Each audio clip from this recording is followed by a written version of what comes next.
صبر کا، شکر کا، قناعت کا، رجوع اللہ کا سبق دیتے ہیں. اصل موضوع ہی ان کا ہے. لیکن اب چونکہ صوفیہ کی جماعت میں وہ لوگ اللہ ماشاءاللہ خال خال رہ گئے، اور پھر یہ کہ بیٹھ گئے تعویذ دھاگے دینے والے، زاغوں کے تصرف میں، عقابوں کے نشے من. نتیجہ اس کا بڑا خطرناک برآمد ہوتا ہے. مضبوط فکریں، کبھی آپ اس روایت کو دیکھیں اور یاد کر لیں نا تو یہ بڑا نفع دیتی ہے. نبی کریم علیہ السلام نے حضرت عبداللہ ابن عباس رضی اللہ تعالیٰ عنہ سے فرمایا، عبداللہ، ساری دنیا مل کے تیرا بھلا کرنا چاہے کر نہیں سکتی جب تک رب نہ چاہے. اور فرمایا سارے دنیا دار مل کے تیرا کچھ بگاڑنا چاہے بگاڑ نہیں سکتے جب تک رب نہ، چھوڑ دے بیٹا، آپ جب تک اللہ نہ چاہے. تو پھر رجوع تو اللہ کی جانب کرنا چاہیے. نبی اکرم صلی اللہ تعالی علیہ وسلم نے اپنی امت کو توانائی اس بات سے دی کہ اللہ ہمارے ساتھ ہے. آپ دیکھیے فکری تندرستی کتنی زیادہ ہے کہ 1000 کے مقابلے میں 313 لوگ ہیں. نہ اسلحہ پورا ہے، نہ گھوڑے پورے ہیں، نہ خوراک پوری ہے، لیکن وہ میدانوں میں اس طرح لڑے ہیں کہ 1000 کو بھاگنے پر مجبور کر دیا. وہ ابو جہل نے جب کہا نا جاسوسوں سے کہ جاؤ پتہ کر کے آؤ، تو انہوں نے آ کے کہا وہ تو 313 لوگ ہیں، بچے بھی ہیں، بوڑھے بھی ہیں، چیز کوئی نہیں پاس. تو ابو جہل کہنے لگا پھر تو انہیں گھوڑوں کی پشتوں پر باندھ کے مکے لے جائیں گے، وہاں جا کے دیکھیں گے کیا کرنا ہے. تو جاسوس کہنے لگا سردار اگلی بات بھی سننا، ہے تو 313 لیکن جان ہتھیلی پہ رکھ کے آئے. جس کے خیمے کے پاس سے گزرے ہیں شہادت کی دعا مانگتے دیکھا ہے. ان کی آنکھوں سے چمکتی ہوئی روشنی اور ان کے لفظوں سے پھوٹتا ہوا ولولہ اور ان کی آوازوں سے نکلتا ہوا دبدبا کسی جگہ بھی انہیں کمزور نہیں ہونے دیتا. ان کے اندر کہیں بھی کوئی کمزوری نہیں آنے دیتا. غریبی کا نام لے کے سارا دن پریشان ہونا، غریبی کا نام لے کے اپنے آپ کو مظلوم ثابت کر کے لوگوں کو مدد پر اکسانا بندہ مومن کا یہ طریقہ نہیں ہے. اپنی توجہ اللہ کی جانب کرے، نبی رحمت علیہ السلام کی بارگاہ میں استغاثہ پیش کرے. لیکن دنیا داروں کو مائل کرنا، لوگوں کی جیبوں کی طرف دیکھنا، یہ مومن کی شان گردن کو جھکا دیتا ہے. خیرات کا پتھر جہاں میں مانگنے والوں کے سر کبھی اونچے نہیں ہوتے. اور غیرت ہے بڑی چیز جہانے تگو دو میں. بھائی آپ طاقتور بنے. دیکھیں نا ایک نوجوان نے آ کے حضور کی بارگاہ عالی مرتبت میں عرض کیا تھا، یا رسول اللہ صلی اللہ علیہ وسلم غریب ہوں کچھ دیجئے. تو حضرت جابر ابن عبداللہ رضی اللہ تعالیٰ عنہ فرماتے ہیں ہم نے حضور سے بڑا کچھ سنا، یہ لفظ نہیں لفظ لا، یعنی میرے پاس نہیں ہے، یہ ہم نے حضور سے سنا ہی نہیں. ایسا کوئی محبوب کہیں ہوگا نہ کہیں ہے، بیٹھا ہے چٹائی پہ مگر عرش نشیں ہے، اور ملتا نہیں کونین کو کیا کیا تیرے در سے، بس ایک لفظ نہیں ہے جو تیرے لب پہ نہیں ہے. اور یہ فاضل بریلوی رحمت اللہ علیہ کا انداز بھی دیکھیے، کہتے ہیں واہ کیا جود و کرم ہے شہ بتہا تیرا. اور یہ ذرا دیکھیے شعری ذوق دیکھیے، واہ کیا جود و کرم ہے شہ بتہا تیرا، نہیں سنتا ہی نہیں.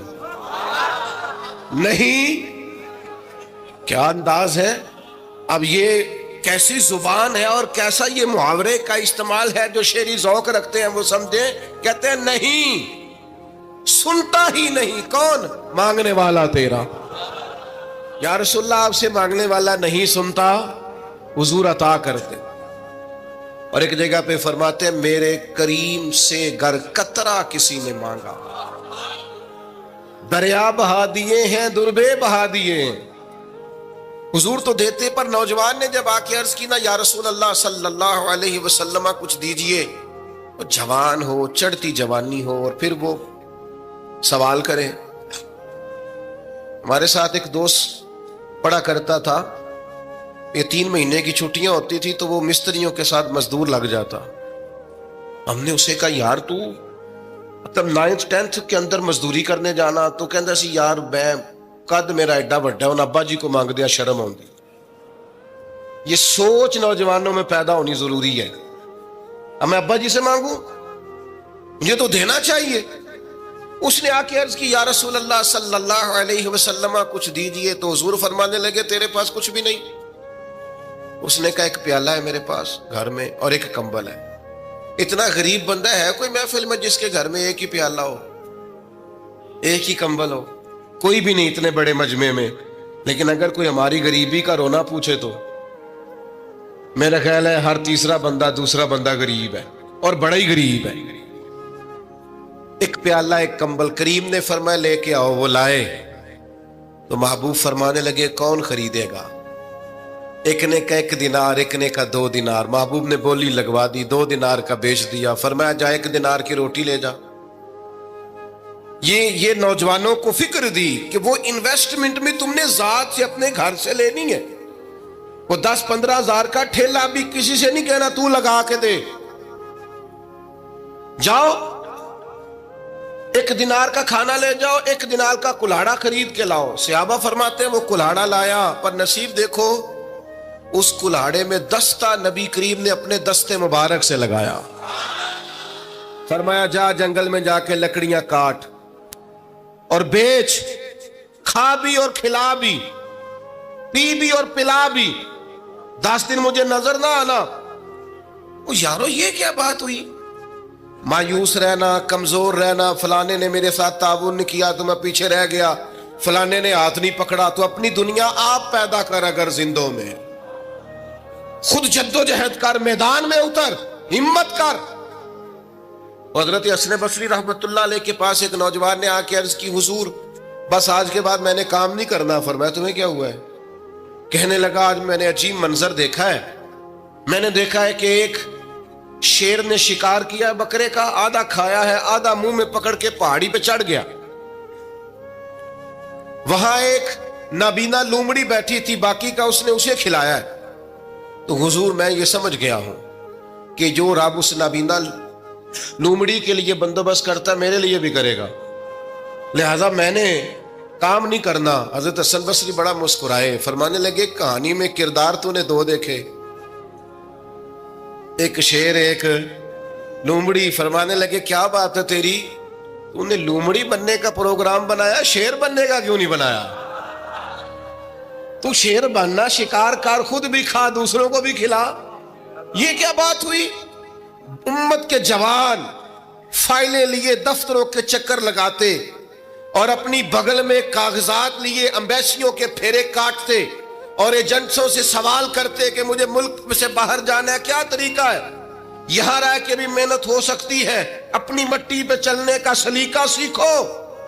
سنگ مرمر پہ چلو گے تو پھسل جاؤ گے. دوستو سنو, میرے کریم نے فرمایا جا لکڑیاں. ایک پیشہ برا ہے میرے بھائیوں, ایک پیشہ, وہ ہے کسی کے آگے ہاتھ پھیلانا. باقی دنیا میں کوئی پیشہ برا جو ٹھیلا لگاتا ہے اور مالٹے بیچتا ہے اور سیب بیچتا ہے, بڑا عزت والا آدمی. یہ شارٹ کٹ چھوڑ دو, دوسروں پہ بھروسہ کرنا چھوڑ دو. وہ شاعر ایک بیٹھا تھا نا, شاعر مجھ سے ناراض نہ ہو جائیں, تو کئی دفعہ وہ شعر و شاعری میں بھی ان کی حالت بڑی خستہ ہو جاتی ہے. جن دنوں لوگ پتلے کپڑے پہنتے ہیں, بعض شاعروں نے ان دنوں میں بھی موٹی چادر لی ہوئی ہوتی ہے. تو ایک جگہ بیچارہ بیٹھا تھا کونے میں, اللہ ماشاءاللہ سب کی بات نہیں, تو حالت ایسی خستہ تھی. ایک بندہ 5 روپے پھینک گیا, تو تھا خوددار, بڑی تکلیف کو اٹھا اپنے پیسے. تو اس نے کہا آپ کی حالت بتا رہی ہے, آپ کو ضرورت ہے. اس نے کہا ضرورت پڑی تو اللہ رسول سے مانگوں گا, تیرے سے کیوں مانگوں گا؟ شعر بڑا قیمتی کہا. اس نے کہا یہ آرزوئے کرم اور میں آپ سے کروں, یہ آرزوئے کرم اور میں آپ سے کروں, یہ بھیک اس کو دیجئے جس کا خدا نہ ہو. میں تو وارث ہے میرے اللہ رسول, میں کو لاوارث ہوں کہ تیرے سے مانگتا پھروں.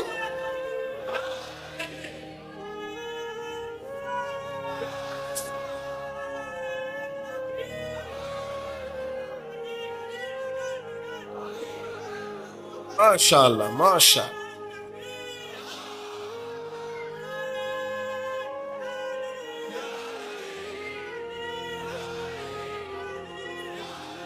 بس ہم سمجھے ہماری قیمت وصول ہو گئی. اگر خودداری پر نوجوان نعرے لگانے لگ گئے تو پھر تو بات بن گئی. لگتا ہے محنت کا ارادہ بن گیا ہے. انشاءاللہ تعالی کشکول ٹوٹنے کا ٹائم آ گیا ہے. کرم کی برکھا برسے گی. یہی ملت کا جوان قیادت کرے گا. اور یاد رکھنا ہمیشہ قیادتیں غریبوں کے بچوں نے کی ہیں. جنہوں نے آدھی قیمت پہ کتابیں لے کے پڑھی ہیں, بڑی ڈگریاں انہوں نے حاصل کی ہیں. یہ کمزور نہ پڑھو. نبی پاک داعیہ اللہ ہے, حضور نے جگایا ہے. 15 دن نظر نہ آنا, مزدوری کر. وہ نوجوان 15 دنوں کے بعد آیا.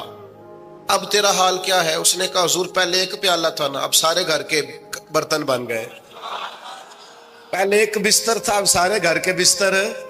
اور نوجوانوں, ہم نے سہارا بننا ہے. ماں سے کہنا ہے اب تو نے آنسو نہیں بہانے, تیرا پتر بڑا ہو گیا ہے.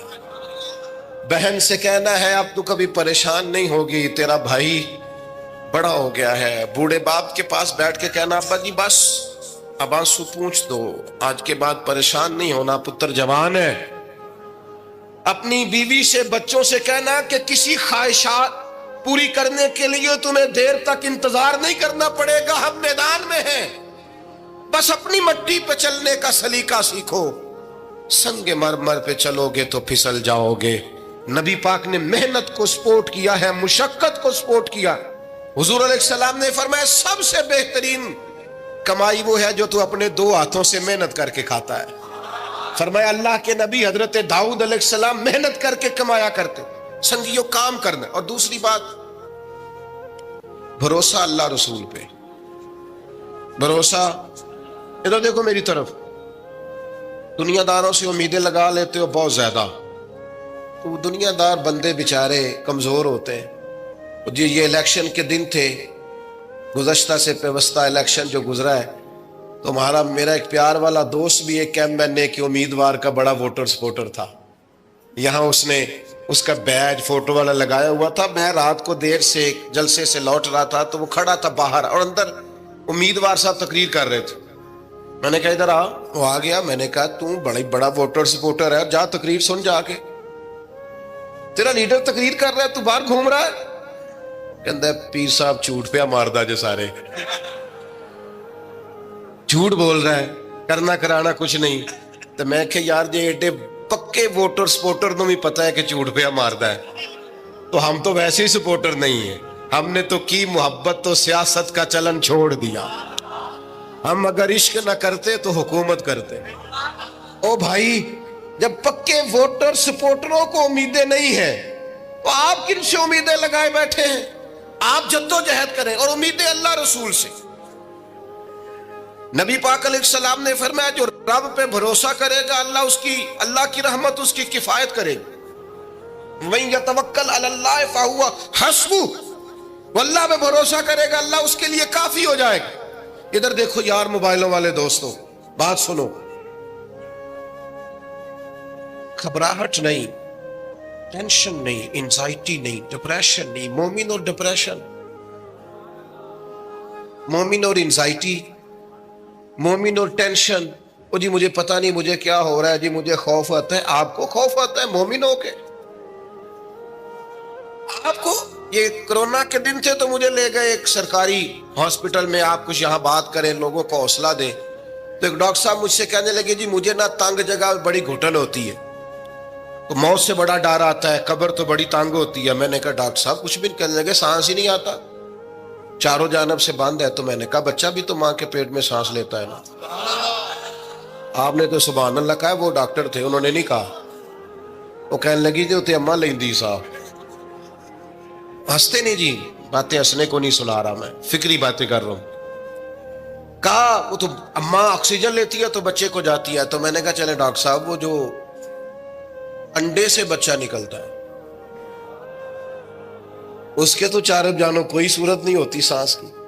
تو مجھے کہنے لگے آپ کہنا کیا چاہتے ہیں؟ میں نے کہا میں یہ کہنا چاہتا ہوں قبر کی 2 حالتیں ہیں. قبر دوزخ کے گڑھوں میں سے گڑھا بھی ہے, اور جنت کے باغوں میں سے باغ